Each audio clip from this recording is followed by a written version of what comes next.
시청자 여러분, 일주일 동안 안녕하셨습니까? DSN 시사라이브의 물뚝심송 박성호입니다. 오늘도 어김없이 찾아온 DSN 시사라이브 일부 뉴스 브리핑 시간입니다. 오늘도 다름없이 손소영 앵커와 함께하겠습니다. 안녕하세요. 손소영입니다. 자, 미세먼지와 함께하는 아주 상큼한 봄날이 계속되고 있습니다. 한 주간 안녕하셨습니까? 자, 이제 소식 전해드릴게요. 오늘 첫 소식입니다. 해결되지 않은 역사의 아픔, 위안부 문제가 다시 논란이 되고 있습니다. 그 시작은 더불어민주당 김종인 대표였습니다. 김종인 대표는 주한 일본 대사를 만난 자리에서 위안부 피해자 문제와 관련된 한일 합의를 빨리 이행해야 한다고 해서 욕을 먹고 있는데요. 도대체 무슨 말을 한 건지 궁금합니다. 욕먹을 말을 한 거죠. 욕먹을 말을 했으니 욕을 먹는 거죠. 실제로 더불어민주당의 당론은 저거잖아요. 한일 합의 자체가 무효다. 그렇죠. 다시 하자. 그런데 현재 더불어민주당의 사실상 대표직을 맡고 있는 김종인 대표가 주한 일본 대사관을 만나서 아무리 의례적이고 관료적인 말을 했다 하더라도 한일 간의 합의를 조속히 이행하자, 빨리 이행하자, 이런 것은 합의를 인정한다는 뜻이잖아요. 그럼 왜 그렇게 말을 한 거죠? 대표가 그렇게 하면 안 되는 거잖아요? 무슨 뜻일까요? 일단 당 측에서는 그냥 외교적인 차원에서 당 대표가 외국의 외교관을 만나서 할 수 있는 관례적인 이야기를 한 것뿐이다라고 해명을 했습니다. 그러고 나서 이제 그 얘기를 한 거죠. 어찌했던 간에 관련자 여러분들께 심려를 끼쳐드려서 죄송하다. 이게 사과 중에 가장 안 좋은 스타일이 사과거든요. 우리는 잘못한 게 없는데 어쨌든 간에 당신이 기분 나쁘면 사과하겠다. 감사합니다. 이건 잘못된 사과지. 말 실수한 건 맞고요. 그러니까 그 합의의 내용에 기존의 당론이 배치되는데 그 합의를 조속히 빨리 시행하라 이런 얘기하면 안 되는 거였죠. 네. 어떤 생각을 하고 있던지 간에. 근데 그게 저는 그런 생각이 좀 들었어요. 김종인 대표가 사실 정치인이라기보다는 관료에 가까운 사람이거든요. 그렇죠. 그리고 그 관료들이나 물론 큰 틀의 원칙도 있어요. 핵심은 국가적으로 외교의 문제는 정부와 당들이 다 통합되는 게 좋죠. 네. 같은 목소리를 내는 게 좋죠. 네. 그러니까 우리끼리 막 치고받고 싸우더라도 외국에 손님이 오면 손님 앞에서는 한 목소리를 내야 된다. 그렇죠. 김종인 대표는 그런 생각이 강한 사람이에요. 강하다고요? 그런 생각이? 원래 그 사람은 국가를 운영하는 데 관심이 오. 많은 사람이라서 그런 기본적인 입장에서 자기네가 더불어민주당이 원래 합의를 부정하고 있다는 사실을 잊어버리고 그냥 국가 간의 합의가 됐으니까 빨리 이행해 달라라고 그 얘기를 예의상 한 건데 정치를 하는 입장에서 특히 한 당을 이끌고 있는 입장에서 그렇게 말실수하면 큰일 나는 겁니다. 이 점 저는 김종인 대표가 본인이 직접 사과해야 된다고 생각을 해요. 아직 본인 사과는 그냥 안 하시고. 아니 다른 의원들 자꾸 사과하는데 그건 옳지 않죠. 실수한 사람이 자기가 사과해야 되는데. 근데 이제 저런 거 있습니다. 김종인 대표가 이어서 한 다른 얘기들은 네. 의미가 있는 얘기를 했어요. 어떤 얘기들을 하셨어요? 그건 이제 아마 두 번째 꼭지하고 이제 관련이 될 건데. 지금 이 두 번째. 예, 두 번째 꼭지 관련된 게 바로 이어서 이야기할 거고. 그 다음에 그거 있죠. 이거는 이제 젊은 시청자분들께는 잘 전달이 안 될지도 모르겠지만 사람이 나이가 들면은 좀 고집이 세집니다. 왜 날 보고 그래? 왜 날 보고 그래? 인생 또 한 수 배웁니다. 아니 집에서 그런 말씀 많이 들으시잖아요. 예. 마음이 또 어그러워지지 않나? 사람 아니에요. 그게 나이가 들면서 너그러워지는 분들 있죠. 대단히 인격이 훌륭한 분들입니다. 참는 거예요. 나이 들수록 잘 삐지고 마음 급하고 금방 서운해지고 그러니까 소심해지고 제가 또 나 욕하는 거 아닌가 뭐 이런 생각 많이 하게 되고. 나 되게 그래. 나 막 귓속말 하면 내 욕하는 줄 알고. 그러니까 나이 들어서 굉장히 너그러워지고 좀 사람이 품위가 있어지고 하는 사람들은 어마어마한 노력을 하는 분들이에요. 절대 자동으로 그렇게 되는 거 아닙니다. 나이 들면 사람도 성질 급해지고 성질이 이상해져요. 여러분들 주변에 나이 드신 분들한테 잘해드리세요. 네. 나이 먹을 때 성질 더러워지지 않도록 조심하도록 하겠습니다. 예. 말거리도 이상한데 안 맞는데. 하겠습니다. 예. 다음 소식 전해주세요. 다음 소식은 얘기할 거리가 더 많습니다. 예, 바로 이어지는 소식이라고 하니까요. 자, 김종인 대표가 초래한 논란이 이어지는 이 와중에 청와대와 일본 당국 간에도 서로를 비난하는 공방이 이어졌다고 합니다. 박근혜 대통령은 주한 일본 대사관 앞 소녀상 철거 문제와 관련해서 전혀 언급도 안 된 문제라고 이야기를 했는데요. 일본 관방장관 하기우다 고이치는 이건은 양국 정부 간에 암묵적으로 서로 양해한 점이란 점을 강조하고 나섰습니다. 양쪽의 말이 서로 다르기 때문에 한쪽은 거짓말을 하고 있는 거겠죠. 자, 어느 쪽이 거짓말을 하고 있는 걸까요? 알 수 없죠. 그러니까 그 국가 간의 합의라는 게 되게 복잡하잖아요. 결국 이제 확실한 근거는 합의문만 남는 건데 합의문 말고도 그러니까 우리가 개인 간의 계약에서 항상 그 이면 계약 있잖아요. 구두로 한 것도 있고 약속한 것도 있고 많이 있는데 사실 국가 간의 외교에서도 그런 일이 있긴 있거든요. 오, 있을 수밖에 없죠. 여기 암묵적이라는 게 문서에 공식적으로 써 있진 예, 않지만 일본 측은 그렇게 주장하고 있는 겁니다. 그러니까 이건 분명히 다 합의한 내용이다. 그리고 굳이 합의문에 없다 하더라도 합의한 걸 왜 이제 와서 말을 바꾸느냐. 아, 그러니까 언급이 전혀 없었다라는 거랑 배치되는 그렇다는 얘기네요. 거죠. 근데 이제 뭐 박근혜 대통령 청와대 쪽에서는 우리는 그건 언급하지도 않았다. 근데 청와대 쪽의 말도 그 근거가 있어요. 뭐냐면은 무슨 근거가 있죠? 그러니까 청와대 쪽에서 언급도 안 했다라고 말하는데 어떤 근거냐면은 제가 깜빡했어요. 그래서 기본적으로 소녀상은 국가나 정부기관이 세운 게 아닙니다. 그렇죠. 민간이 스스로 자발적으로 세운 거고 비록 그 위치가 일본 대사관 바로 앞에 있다 하더라도 그 일본 대사관 뭐 부지 안에 세운 것도 아니에요. 그러면 우리나라 영토에 우리나라 민간인들이 세운 동상에 대해서 정부가 철거하겠다 말겠다라고 약속할 권리가 없는 거죠. 그렇죠. 지금 그 외교 라인에서는 우리나라 외교 라인에서는 이 점을 들어가지고 우리는 소녀상을 철거하겠다는 약속을 할 위치가 아니다. 이건 민간인들의 문제인데 왜 우리한테 그러느냐. 그리고 거기에 그 소녀상을 세우는 게 무슨 법 위반도 아니고 의미를 가지고 민간인들이 세운 건데 우리가 철거하겠다는 약속을 할 수가 없지 않냐 뭐 이런 얘기를 합니다. 그렇죠. 그렇지만 일본 장관이 또 아무런 근거 없이 이게 암묵적으로 서로 양해된 사항이라는 주장을 이렇게 막 하고 나올 수 있는 건가? 그게 이제 저런 건 가능하죠. 소유상을 철거하겠다라고 약속을 한 게 아니라 민간을 설득해서 철거될 수 있도록 노력을 한번 해보겠다. 이 정도 얘기는 했을 수 있죠. 원만하게 해결돼 보도록 그러니까 노력을 하는 방향으로 뭐 해보겠다. 박근혜 정권은 일단 그 합의문을 만드는 게 급했잖아요.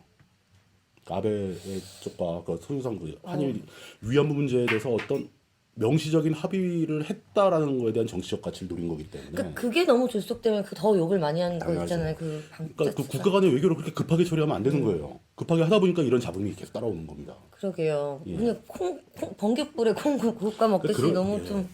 그 덕분에 이제 아까 저 첫 번째 꼭지에서 나왔듯이 네. 김종인 대표가 그 합의가 되었으니까 빨리 해라라고 이제 말실수를 한 다음에 그 다음에 얘기한 게 그 소녀상 문제 같은 경우는 그 민간의 문제니까 그 일본 정부에서 자꾸 그 얘기를 언급하면은 우리나라 국민들의 감정이 상한다. 그러니까 이런 언급은 하지 말아라. 이런 얘기를 했단 말이죠. 네. 그러니까 이거는 굉장히 그 합의를 인정하는 관점에서 봤을 때는 굉장히 적절한 얘기였어요. 그러니까 물론 합의를 인정하는 자체가 틀린 얘기지만. 근데 그렇게 해서 소유상 철거에 대해서 일본이 자꾸 문제를 제기하니까 우리 국민의 감정이 나빠져서 합의 이행에 더 힘들어지지 않냐. 그런 거 하지 말아달라라고 부탁을 한 겁니다. 근데 만약에 김종인 대표는 그 합의 우리나라에서 소녀상 철거에 대한 합의를 안 했다라는 말을 믿고 그 얘기를 한 건데 청와대가 그걸 해줬으면 어떡해. 그러면 일본이 보기에는 완전 민망하잖아 이거. 뭐지? 막 왜 너무 당신들은 저 청와대 말이 틀리고 야당 대표 말이 틀리고 이러냐. 참 알 수 없네요. 그래서 막 모든 걸 다 문서화하고 녹취를 그렇죠. 해놓고 막 이렇게. 근데 이렇게 되면은 그러니까 국가 차원의 망신인 거예요. 처음에 말씀드렸잖아요. 외교에서만큼은 정부나 여당이나 야당이나 다 말이 똑같아야 되는데 지금 당장에도 벌써 일본 이게 만약에 청와대가 거짓말하고 있는 거라면 일본 측에서 보면 우리끼리 말이 안 맞는 거잖아요. 이 사람들 도대체 뭐 하는 사람인가? 이게 한국이란 나라는 왜 이래? 이럴 수 있다는 거죠. 같이 일을 해야 되는 사람들끼리 서로 쉬쉬하면서 몰래 다 어떤 일이 벌어졌는지 어떻게 알 수 좀 없죠. 예. 해결이. 근데 저는 이제 이 사건을 꺼낸 이유가 그 누구 말이 맞느냐 뭐 이런 거 따지기 위해서 꺼낸 게 아니고 그 오늘 토픽에 선정한 이유가 사실 그 위안부 문제라는 게 얼마나 복잡하고 힘든 문제인가 그거를 간단하게나마 좀 언급을 하고 싶었던 겁니다. 그러니까 이걸 일부 뉴스 브리핑이라고 해도 이 문제의 기원과 뭐 어떤 그런 거에 대해서는 사람들이 좀 알 필요가 있잖아요. 근데 그게 되게 조심스러워요. 그 말 한마디 실수하면 우리 문 닫아야 돼. 뭐 저만 위험한 게 아니에요. 옆에 같이 앉아 있는 사람도 위험해요. 아니 근데 뭐 일단 듣고 싶어요. 많은 분들도 그러실 거예요. 뭔가 우리 억울하신 할머니들과 역사에 대해서 너무 뻔뻔하게 나온다 뭐 이런 것들 알고 있고 해결이 됐으면 좋겠는데 졸속 해결을 해서 문제가 되고 있고 누구는 해결을 했다라고 하고 어떻게 생각하시는지 뭐 우리는 다르니까 그냥 들어볼 수는 있잖아요. 그래서 제가 그게 그냥 간단하게 설명을 드리겠습니다. 그러니까 역사적으로 우리가 흔히 말하는 일제 시대 그 시기가 어떤 시기였냐면은 이제 그 국제적인 관점에서 봤을 때 일본 제국주의가 아시아 대륙 전체를 전쟁의 소용돌이로 몰아넣은 그런 시대입니다. 제국주의 일본이 그 일본 그때 그 일본 제국주의 자체가 어떤 제국주의라는 시스템 자체가 아시아권에 퍼져 있는 굉장히 많은 숫자의 여성들의 인권을 침해한 거죠. 그렇죠. 성범죄죠. 여러 예, 국가의 예. 많은 수의 여성. 심지어 그 여성들의 국적은 한국만 있는 게 아니고 당시엔 조선이죠. 조선만 있는 게 아니고 일본, 조선, 중국, 필리핀, 뭐 버마 뭐 다양한 나라에 있었습니다. 일본까지도요. 일본에도 많은 여성이 위안부 역할을 했죠. 그건 뭐 기록으로 확인된 내용이니까. 그런 상황에서 이게 국가적 규모의 성범죄, 그러니까 대륙 차원의 성범죄가 벌어진 건데 문제는 그 일본 제국주의에 협조하는 각국의 시스템도 여기에 협조를 했다. 그러니까 여러분도 그런 얘기 들었을 겁니다. 우리나라의 위안부가 거의 납치에 가깝게 끌려가는 과정에 한국 그 조선인 관리들, 조선인 장사꾼들 다 개입했습니다. 그러니까 이게 누구의 잘못이고 누가 피해자이냐 이런 얘기를 할 때 포괄적으로 보면은 제국주의 일본이라는 어떤 거대한 전체주의 시스템이 민간인들의 인권을 침해한 사건입니다. 네. 그렇죠? 그게 정확하죠. 정확한 네. 표현이죠.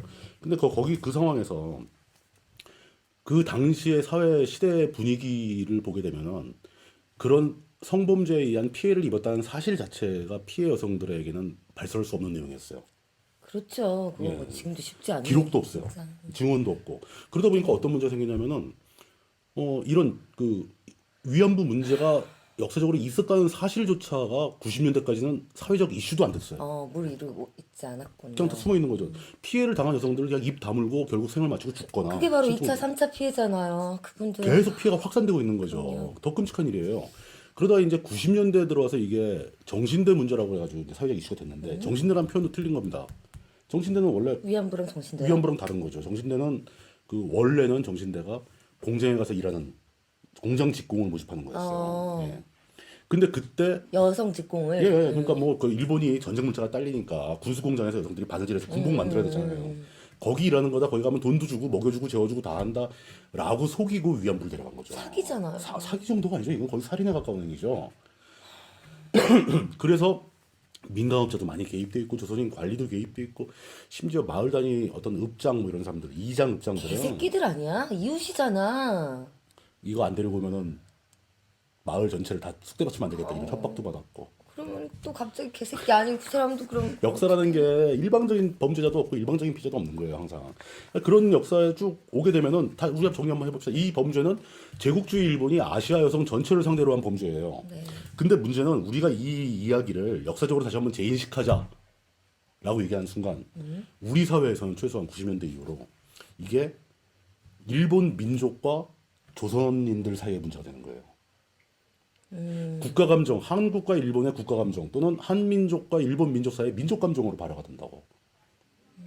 그래서 일본족들이 조선 여성들을 성범죄의 대상으로 삼는 거야. 근데 뭐 우리도 뭐 모두 다 우리 정부를 현 정부를 지지하는 게 아니듯이 똑같죠. 예, 예. 지금 일본의 선량한 시민들도 많이 이런 문제에 관심 가지고 잘못했다라고 하는 당연하죠. 사람이 그러니까 있고. 그게 지금 제가 그 확실히 말씀드릴 수 있는 게 일본 여성도 피해를 봤고요. 중국 여성도 피해를 받고 아시아 여성들 다 피해를 받습니다. 그럼 이렇게 했을 때 우리 한국 여성들, 조선 여성들만 가지고 문제 삼을 것도 아니고 제일 좋은 것은 아시아의 전체 국가들이 다 연대를 해서 그 여성에 대한 또 아시아 국가 전체의 어떤 그 인권 침해에 대한 포괄적인 책임을 일본 제국주의에 물어야 된다. 그러니까 피해자 중에 일본 국적을 가진 여성분도 포함이 되는 포함됐고, 상태에서 지금 어쨌든 일본 제국주의의 그건 없어졌잖아요. 그분들도 많이 죽었고 그런데 기록도 찾기 힘들죠. 가해자들도 죽은 사람들이 많잖아요. 근데 그걸 개개인의 잘못으로 죽었으니까 끝은 아니잖아요. 국가가 책임져야죠. 네. 제국주의 일본이었으니까 물론 지금 일본은 제국주의가 아닙니다. 당연한 얘기죠. 지금 어디서 제국주의 하는 나라에 있으면 그 나라도 쑥대밭 되니까. 근데 그 대신 이제 일본은 뭘 인정해야 되냐? 우리의 과거에 우리의 앞선 제국주의 일본 시절에 우리가 아시아 여성들 전체에 대해서 피해를 끼쳤다. 이 문제 우리가 앞장서 가지고 다시 역사적으로 확인하고 배상할 수 있는 거 다 배상하고 최선을 다하겠다 이렇게 나와야 되는데 그렇게 하기 위해서는 아시아 여성 전체 이름으로 요구를 해야 되는 거죠. 이런 식으로 포괄적인 문제 해결법이 좋아요. 그런 움직임은 지금 전혀 없나요? 일본 내에서도 있습니다. 아, 우리나라도 있고 다 그랬는데 우리나라에서 유독 그게 잘 진도가 안 나가는 이유가 네. 아까 얘기했듯이 자꾸 민족 감정으로 간주를 한다는 거죠. 민족 감정으로 간주를 하게 되면 우리는 피해를 받은 일본 여성을 도울 수도 없어요. 그리고 뭐 친일을 한 그 사람들을 욕할 수도 그리고 없는 거고. 우리나라의 나쁜 관리나 나쁜 상인들을 욕할 수도 없어요. 왜냐 한국이니까. 한국 대 일본 싸움이니까. 이건 구도가 틀린 거라는 거죠. 네. 그러니까 많은 분들이 이 문제가 등장하면 그냥 굉장히 감성적으로 대응을 하면서 자꾸 민족 감정으로 얘기를 접근하는데 그러지 마시고 이건 좀 더 색다른 관점으로 봐야 된다. 근데 네. 그래서 제가 이 위안부 문제에 가장 고생 많이 하고 활동 많이 하시는 그 정대협 관계자분들께 물어보고 싶은 게 그분들도 이런 문제를 대충 다 압니다. 정대협이라는 게 정신대 대책, 예, 그 90년대 발족한 단체죠. 그 위안부 할머니들을 위해서 활동하는 거의 유일한 단체예요. 그러니까 이런 우리 사회에 포괄적으로 퍼져 있는 민족 감정 문제를 약간 분리해서 이건 국제적인 일본 제국주의, 과거 일본 제국주의와 아시아 여성 간의 문제다라는 걸 우리 사회에 좀 더 넓게 포괄적으로 설득할 수 있는 어떤 대안을 강구하고 계시는가? 힘들더라도 아니면 우리나라 사람들 감정이 너무 격하니까 아예 포기하고 계시는가?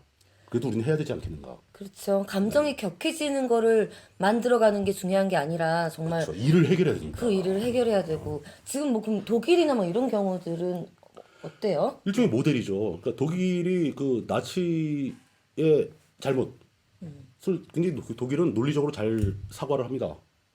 그러니까 분명히 우리는 더 이상의 나치의 재현을 막기 위해서 노력을 하는 거고, 뭐 그러면서 이제 독일 사람들은 계속 나치의 문제점을 앞장서 스스로 밝히죠. 나치 전범을 끝까지 추적을 해가지고 재판을 하고. 그렇죠. 그리고 해마다 한 번 사과로 끝이지 않고 그 유대인들 어떤 그 기념비 같은 거, 추모비 같은 데 가서 매번 사과를 하고. 그 개개인들이 뭐 그 가해자는 아니지만 그렇죠. 자신의 조상들이 그런 행동을 했기 때문에 국가적으로 그거를 개인과 책임감을 국가를 확실히 느끼고, 구분을 해야죠. 독일 사람은 그거 굉장히 잘합니다. 그리고 독일의 이제 그 일반 대중들도 이 국가주의, 민족주의 이런 말 굉장히 싫어해요. 왜? 스스로 그런 그 뼈아픈 과거를 반복하고 싶지 않다. 네. 라는 뜻이죠. 어떻게 보면 좀 부럽습니다. 네. 네. 아니 오늘 말씀을 들어보니까 저도 막 졸속적으로 그냥 일방적으로 합의를 했다라는 얘기에 되게 화도 났지만 지금 피해자 할머니들 점점 연로하시고 몇 안 남으셨는데 그렇죠. 이렇게 돼서 그 빨리 해결하자는 말도 욕을 먹으면 뭘 어떻게 하면 좀 약간 그게 조금 그랬어요. 근데 이런 말도 해도 욕을 먹잖아. 그러니까 물론 근데 김종인 대표는 이 문제를 빨리 해결하자는 게 아니고 그렇죠. 합의를 빨리 이행하자 이렇게 된 거니까 그렇죠. 잘못한 거지. 일을 예. 이렇게 그렇죠. 합의가 됐다면 예, 예, 뭐 그런 면이 있어서 이게 쉬운 문제는 아닙니다. 그냥 그쵸 단편적이지가 않네요. 이 자료를 동반하고 진짜 포괄적으로 역시 우리는 맨날 항상 예고 언젠가 이거 한번 깊이 한번 다뤄보자. 그러니까 예. 함께 관심을 가져주는 것도 중요하지만 그냥 망목적인 분노가 아니라 좀 조금 더 공부하고 알아가고 공감할 수 있는 게 한 필요한 것 발자국 같습니다. 뒤로 물러서서 포괄적으로 한번 봤으면 좋겠다. 뭐 이런 예. 얘기. 예, 그렇죠. 다음 소식 좀. 얘기 잘 들었습니다. 다음 소식 넘어가 보도록 하겠습니다. 자, 이번에는 영국으로 가볼게요. 1989년 4월 15일 영국 세필드 힐스버러 경기장에 관중석이 붕괴하면서 96명의 축구팬이 사망을 했고요. 700여 명이 다친 사고가 있었습니다.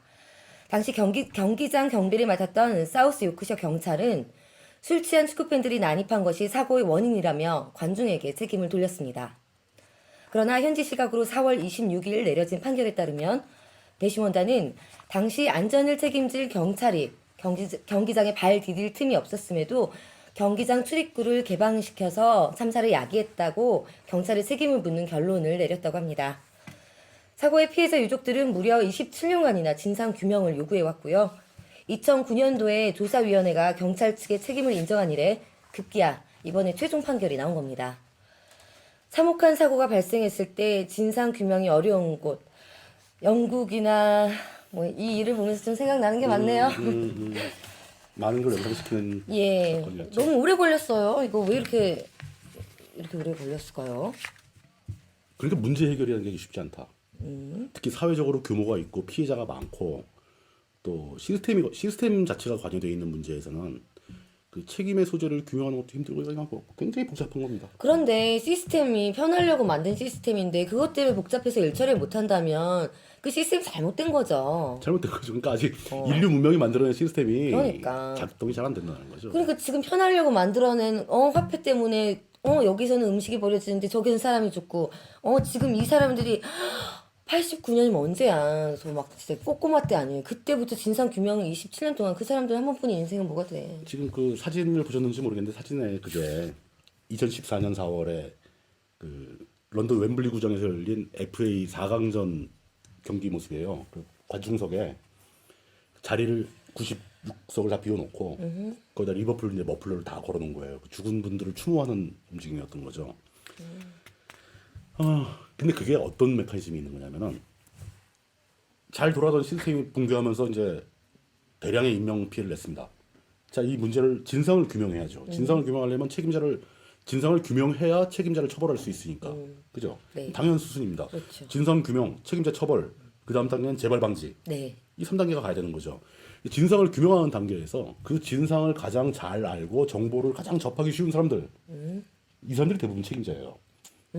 그러니까 지금 이 사건에서도 경찰이 안전 책임자였는데 그 관중 객석이 이렇게 붕괴에 주저앉으면서 사람들이 막 죽고 막 다치고 그러는데 그거를 막았어야 할 책임자들이 경찰이라는 거죠.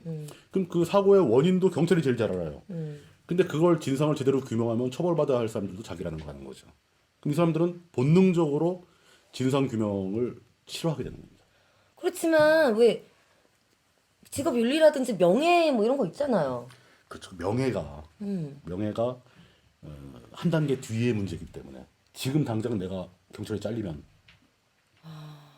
이건 사람의 본성이잖아요. 이걸 시스템을 어떻게 커버할 수 있을까요? 아니 문을 안 닫았으니까 이거 야기했잖아요. 그러니까 욕해도 돼요? 욕하면 뭐 저 손앵커 평판만 나빠지는 거지 뭐. 예쁜이가 욕하면 또 좋아하는 사람도 많다. 진짜? 예, 근데 이게 정말 근데 뭐 그렇습니다. 아무래도 근데 잊지 않고 계속 진상 규명을 해서 이번에 첫 판결이라고 하니까요. 좀 성과를 좀 오래 걸리긴 했지만 이게 고등법원 어차피 대법원 판결이니까 네. 그 영국 그 경찰은 피해에 대한 책임을 지게 될 겁니다. 네. 그런데 여기서 저는 오히려 반대로 이 사회에서 문제가 생기면 항상 그렇게 어렵고 다 미궁에 빠지고 해결도 안 되나 보다라고 생각하는 것보다도 네. 굉장히 큰 희망을 볼 수 있죠. 27년 그 근 30년 만에 해결이 됐다는 거예요. 경찰의 책임이 밝혀졌다는 겁니다. 이 경찰이 책임져야죠. 이렇게 되면 다음부터 경찰은 이런 책임을 져야 할 것 같은 상황이 발생하지 않도록 하기 위해서 어마어마하게 신경을 쓸 겁니다. 왜? 한번 사고 나면 다 잘리는 거니까. 비단 영국뿐만이 아니라 좀 굉장히 역사에 한 도움이 될 만한 사건이라고 생각을 하면서도 그렇게까지 힘없는 사람들이 계속 해야지만 조금씩 좀 바꿔나갈 수밖에 없다는 게 저는 오히려 그게 더 희망이라고 보는 겁니다. 왜냐 문제를 해결할 때 앉아서 해결되기를 기다리면 안 된다. 끈질기게 버티고 끈질기게 해결을 요구해야지 겨우겨우 해결되는 것이다 원래. 그게 원래? 이건 무슨 약간 젊어서 고생은 사서 막 이런 발언 아니야? 나 조금 이건 그거 좀 아니지. 달라요. 근데 그게 원래야? 어떤 사건인지 진상을 규명하기 위해서는 끈질겨야 됩니다. 그럼 그게 빨리 밝혀지는 사회는 좋은 사회고 그러니까 늦게 밝혀지는 사회는 나쁜 사회죠. 가만히 있어도 정의롭게 밝혀지는 사회는 현실에 존재하지 않나요? 존재하지 않죠. 끈질기게 해서 몇 번 밝히잖아요. 그럼 그 다음부터는 저쪽이 포기합니다. 야 이거 10년 동안 숨겨도 20년 동안 숨겨도 30년 만에 까발려지는구나. 할 수 없다. 그냥 빨리 밝히고 끝내자. 그쵸. 이게 반복돼야 된다는 거죠. 그러기 위해서 개인들은 인생은 한 번뿐인데 우리는 이렇게 그러게 벽돌 한 장이 되는 건가요? 쉽게 얘기해서 그게 역사를 위한 희생이라고 보는데 근데 저는 그거 굉장히 중요한 관점이라고 봅니다. 그러니까 끈질김. 사회 문제를 해결할 때는 끈질김이 되게 중요하다. 뭐 여러분 이 사회 고칠 게 뭐 필요하다라고 생각하시면 아주 끈질길 수 있는 각오를 하고 시작을 해야 됩니다. 그러니까 그렇지 않으면은 그냥 안 좋은 것도 감수해야지 마땅하다는 거예요? 아니죠. 우리 어때요? 어때요? 싸워야죠. 뭐 저 채팅 그래. 보니까 뭐 아직 우리 얘기 안 들어? 우리 외모 얘기만 자꾸 하는 것 같아요. 우리 외모요? 제 외모요? 저기 화면 잘 안 보이고. 엉망이네 아주 그냥. 저 이발한 것도 저 이발한 얘기도 막 나오고 그러는데. 궁금하구나. 몇 점 만에. 겨드랑이 땀난 거 아직도 뭐라 그러네. 여기 좀 더워요. 여기 좀 이해하세요. 아이고. 앞에 모니터링 화면에 스크린세이버가 켜지면서 모니터링도 안 보여 지금. 깜깜한 상태에서 방송하고 있어 지금. 네, 그래서 되게 편해. 오히려 마음을 내려놨어요. 근데 어쨌든 이번 판결은 뭐 좋은 얘기죠. 좋은 얘기고. 좋은 소식이라고 생각합니다. 남일이라고 생각하지 말고 우리도 이런 이야기를 끌어낼 수 있도록 네. 예, 그 끈질기게 한번 해봅시다. 네. 예. 다음 소식으로 넘어가겠습니다. 자, 다음은요. 저희 DSM 제가 말씀드렸죠. 저희는 권력 추종형 방송 DSM입니다. 그래서 매주에 금주의 청와대 코너를 만들어서 이렇게 청와대 친청와대 방송이다. 이렇게 신청 방송. 신청. 자, 오늘 청청. 자, 박근혜 대통령은요. 주요 언론사의 편집 보도국장들을 초대해 자신의 입장을 설명하는 자리를 가졌습니다. 이 자리에서 매우 많은 주제들이 박근혜 대통령의 발언을 통해 전달이 됐으나 저희 DSN 모든 스태프들이 며칠 밤을 새우면서 노력을 했음에도 불구하고 결국에는 뭐 해석이 가능한 이야기가 하나도 없었다는 소식입니다. 일국의 대통령의 발언이 무의미할 리가 없을 텐데 해석을 못했다는 것은 저희 정말 스태프들 대신해서 사과드립니다. 잘못했습니다. 그래, 사과해. 무슨 뉴스가 하나도 해석을 못해서 내용이 없는 뉴스를 해요. 그런데 일단은 청와대에서 그 말씀을 하셨다는 건 가장 큰 이슈고 봤어요. 봤는데 모르겠대. 네. 근데 이렇게 똑똑한 사람들이 모르면 난도 모르지 뭐. 시청자 여러분들은 아마 다 그 전문을 한번 보셨을 겁니다. 진짜 한번 읽어보면 당황스럽죠. 근데 저는 솔직히 박근혜 대통령께서 이게 과연 그 말을 못 하신다. 말을 조리 있게 못 하신다. 뭐 이런 얘기는 어제 오늘의 얘기 아니잖아요. 예, 트렌드죠. 예. 트레이드 마크. 트레이드 마크죠. 트레이드 마크. 완전히 그 개인적인 특성이고 그거 저는 그런 걸로 사람을 비웃으면 안 된다고 봐요. 못할 수도 있지 뭐. 뭐 다른 잘하는 게 있겠죠. 다른 거 하겠죠. 예. 그 다행스럽게 그래도 이렇게 아주 표정과 뭐 이런 걸 다 봐가면서 열심히 들으면 알아들을 수 있어요. 아, 그 얘기하는 거구나. 난 아직 모르겠어. 근데 문제는 그렇게 알아들었을 때 더 문제가 되는 거예요. 알아들은 내용이 용납이 안 되는 거야. 이 얘기를 진짜 했다고 대통령이 지금 이렇게 얘기했다고? 예를 들어서 이번 총선에 그렇게 청와대가 아닌 정부 여당이 그렇게 망가져 놓고 자기 책임이 하나도 없다고 생각하는 거. 이게 정상적인 사람이 할 수 있는 얘기인가? 잘 이해가 안 가는 거죠. 네. 뭐 그래가지고 그 전문을 저는 진짜 죽어라고 한번 몇 번을 읽어봤어요. 그리고 제가 느끼게 된 느낌이 뭐냐면은 이게 좀 문제가 좀 약간 다른 측면에 있다. 박근혜 대통령이 말을 잘 못한다. 뭐 내용의 문제가 있다고 다 떠나서 실제로 박근혜 대통령 밑에 있는 청와대 스태프들이라 하더라도 이런 식으로 얘기를 그냥 막 하지는 않았을 것 같다. 그러니까 이게 뭐냐면은 대통령이 다른 사람도 아니에요. 언론인들이 편집국장, 보도국장이면 한마디만 들고 다 아는 사람들이야. 그 사람들 앞에서 나가서 할 이야기를 준비해드렸을 거 아닙니까? 그러니까요. 이 작업 자체가 품질이 엉망이 됐다는 거예요. 그게 느껴지더라고요. 맥이나 그러면? 밑에서 맥이는 거야? 우리 각하를? 왜 그러는 거야? 뭘 맥이나고 한참 생겼네. 뭐 뽕 같은 걸 맥이나 뭐 이런 생각을 했더니 아니 잘 써드려야지. 그러니까 그게 심상치 않았던 일이 총선 끝나고 나서 총선권에 대패한 다음에 정무수석이 책임지고 물러난다고 했을 때 네. 그때도 벌써 퍼져나온 그 지난 시간에도 얘기 말씀드렸죠. 그러니까 책임지고 물러나겠습니다 이런 게 아니라 더러워서 못 해먹겠다 이러고 나왔다. 그리고 그 정도면은 다른 스태프들도 이 일하는 분위기가 아니라는 거예요. 심각하죠. 그럼 이런 식으로 나가면은 앞으로 1년, 저 임기 많이 남았습니다. 1년 8개월 남았습니다. 심지어 그 취임식 때까지 따지면 더 2년 가까이 남았죠. 이 임기 동안 과연 청와대가 일을 어떻게 할 수 있는 건가? 보통 이런 경우에 뒤로 가면은 약간 대통령이 탈당을 하는 경우도 있지 않나요? 근데 탈당하는 건 좋아요. 아직 안 했죠. 뭐할 건 아닐건 뭐 새누리당은 탈당 요구할 거고 그거 누가 봐도 하나? 안 할 것 같아 새누리당. 벌써 얘기는 나와요. 오, 사이드에서 막 탈당을 해야 된다 뭐 이런 얘기 나오고 되게 고급 정보 많이 아는 것 같다. 그걸로 밥 먹고 사는 사람인데. 그리고 나오는데 뭐 탈당을 했다 하더라도 그때까지 청와대가 대한민국이라는 배에 키를 잡고 있는 집단이에요. 그렇죠. 이런 식으로 망가져버리고 일을 안 하는 분위기가 돼버리면은 손을 놔버리는 분위기가 되면은 이 나라는 어떻게 되냐 이거지. 제가 그래서 이 나라 걱정에 잠을 못 잔 거예요. 제가 또 애국자거든요, 제가. 나이 먹으면 잠이 없어진다는 기리들이 궁금하지. 안 하려고 그래서. 아 정말 각하가 그 정도로 나이 먹진 않았거든요. 심려가 많으시겠어요, 우리 언니. 자, 다음 코너 넘어가 볼게요.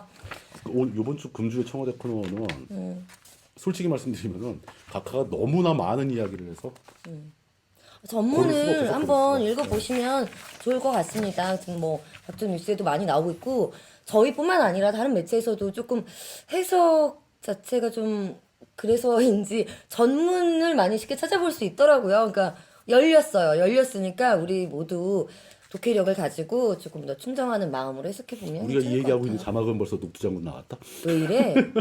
이거 스포일링이야? PD가 스포일러를 하고 있어. 예, PD님이 가는 대로 제가 가겠습니다. 자, 이제 힌트를 얻으셨죠? 금주의 역사 코너입니다. 자, 1895년 4월 24일 동학 농민혁명의 지도자 전봉준이 사망한 날입니다. 그리고 한 세기가 지난 뒤 시인 안도현은 서울로 가는 전봉준이라는 시를 발표하게 됩니다. 어떻게 함께 감상해 볼까요? 좀 잘 읽어주세요. 좋은 시입니다. 서울로 가는 전봉준, 안도현. 눈 내리는 만경들 건너가네. 해진 집신에 상투 하나 떠가네. 가는 길 그리우니 아무도 없네. 녹두꽃 자지러지게 피면 돌아올 거나 울며 울지 않으며 가는 우리 봉준이. 풀잎들이 북향하여 일제히 성긴 머리를 푸네. 그 누가 알기나 하리. 처음에는 우리 모두 이름 없는 들꽃이었더니 들꽃 중에서도 저 하늘 보기 두려워 그늘 깊은 땅 속에서 젖은 발 내리고 싶어 하던 잔뿌리였더니 그대 떠나기 전에 우리는 목신 그대의 칼집도 찾아주지 못하고 조선 호랑이처럼 모여 울어주지도 못하였네. 그보다도 더운 국밥 한 그릇 말아주지 못하였네. 못다한 그 사랑 원망이라도 하듯 속절없이 눈발은 그치지 않고 한자 세치 눈 쌓이는 소리까지 들려오나니 그 누가 알기나 하리. 겨울이라 꽁꽁 숨어오는 우리나라 풀뿌리들이 입춘 경칩 지나 수근거리며 봄바람 찾아오면 수천 개의 푸른 기상나팔을 불어제낄 것을. 지금은 손발 묶인 저 얼음장 강줄기가 옥빛 데님을 홀연 풀어헤치고 서해로 출렁거리며 쳐들어갈 것을. 우리 성상 개업신 곳 가까이 가서 녹두알 같은 눈물 흘리며 한 목숨 타오르겠네. 봉준이 이 사람아, 그대 갈 때 누군가 찍은 한 장 사진 속에서 기억하라고 타는 눈빛으로 건네던 말 오는 나는 알겠네. 들꽃들아 그날이 오면 다 굴 때 흰 무명띠 머리에 두르고 동진강 어귀에 모여 척외 척화 물결 소리에 귀를 기울이라.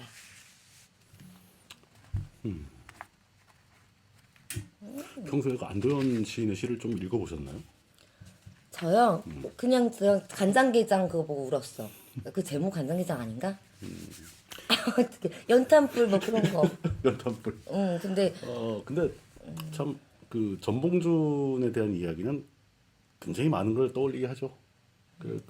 이번 지난주에 그 전봉준 녹두장군 전봉준의 전문장군이 돌아가신 날이 껴 있어요. 그래서 이제 그거 골라봤는데 카메라 틀어놓고 이렇게 녹음 마이크 앞에서 시 읽는 게 좀 부담스러우지 않아요? 굉장히 잘 읽으시네요. 라이브로 막 하는데도. 전 다 잘해요. 노래도 생각나는데 이 뒤에 하면 깰까봐. 알지? 녹두장군 아시잖아요, 여러분. 새야 파랑새야. 거기까지. 예. 곡은 안 붙였어. 근데 다행이다. 지금 젊은 분들 동학 뭐 이거 잘 모르시는 분들 막 있지 않아요? 녹두장군 전봉준 이름은 다 아시죠? 다 알아요? 뭐 아는 분위기인데 저희 다들 뭐 그냥 네. 몰라도 아는 척하기 설마 저도 모르겠어요 그러겠어요. 근데 뜻밖의 그 동학혁명이 어떻게 전개됐는지 또 그리고 그 전봉준이라는 사람이 어떻게 태어나고 어떤 일을 하다가 어떻게 죽었는지 뭐 이런 거에 대해서는 잘 모르시잖아요. 근데 네. 이런 거 굉장히 드라마틱하고 재밌거든요. 이런 콘텐츠를 저희가 좀 만들어서 전해드리고 싶은 생각이 있는데 독재유산 답사기 뭐 이런 거 살까? 뭐 하여간 여러 가지로 생각을 하고 있습니다. 네. 어, 전 그 책을 봤어요. 이게 어떤 황석영 선생님 책 중에 그런 동학대를 배경으로 한 그런 책들 많더라. 그렇죠. 뭐 그런- 예. 동학이라는 사건이 사실은 그 우리나라 역사에 있어서는 그 조선의 역사와 구한말 이렇게 넘어갈 때 굉장히 큰 하나의 그 분기점을 형성하는 사건이기 때문에 자세하게 볼 필요가 있습니다. 안 그러면 그 전 사회와 그 이후 사회의 차이점을 이해하기가 힘들어져요. 저는 어떻게 보면 역사는 또 큰 모양으로 이렇게 반복이 된다라고 하는 게 그때 그 사람들의 그 맞아, 봉기하는 맞아. 마음들이 알알이 좀 와닿고 그런데 전 이 시는 처음 봤지만 이게 안도현 시인님이 그냥 근데 이 안도현 시인이 자기보다 나이가 한 100살은 많은 사람한테 이 사람아 저 사람아 봉준이 이 사람아 이 사람아 막 이 되겠어 이거 이래가지고 마음이 그렇습니다. 먹먹해지네요. 자, 오늘 준비한 소식은 이게 전부인가요? 제가 그렇게 말하려고 그랬어요. 예. 네. 알겠습니다. 저희가 오늘 1부에서 준비한 소식은 여기까지입니다. 이제 뒤로 맞다 여기 끝난 게 아니지 참 여기 또 있네요. 그냥 읽어드릴게요. 이어지는 시정잡담 코너에서는 지난주에 이어서 총선 결과 분석이 이어집니다. 더불어민주당과 국민의당 그리고 다소 군소 정당에 관한 이야기들이 이어진다고 하는데 뭐 그렇게 뭐 내용이 있겠나 싶기도 야. 하지만 사람 옆에 앉혀놓고 내용이 아니 없다고 막 그냥 잘 몰라서 근데 하긴 여기까지 봐주셨으면 뭐 다 본 거예요. 여러분 다 봤습니다. 아니야 더 봐줘요 뭐 별로 할 일들도 없잖아 이러면 안 돼 우리 팬들도 안티가 되면 안 되니까 자 저는 다음 시간에 다시 뵙도록 하겠습니다 DSN 손소영이었습니다 감사합니다 이런 거 이거 이거. 이렇게 치고 이러고 이런 악수하고 수고하셨습니다. 수고하셨습니다.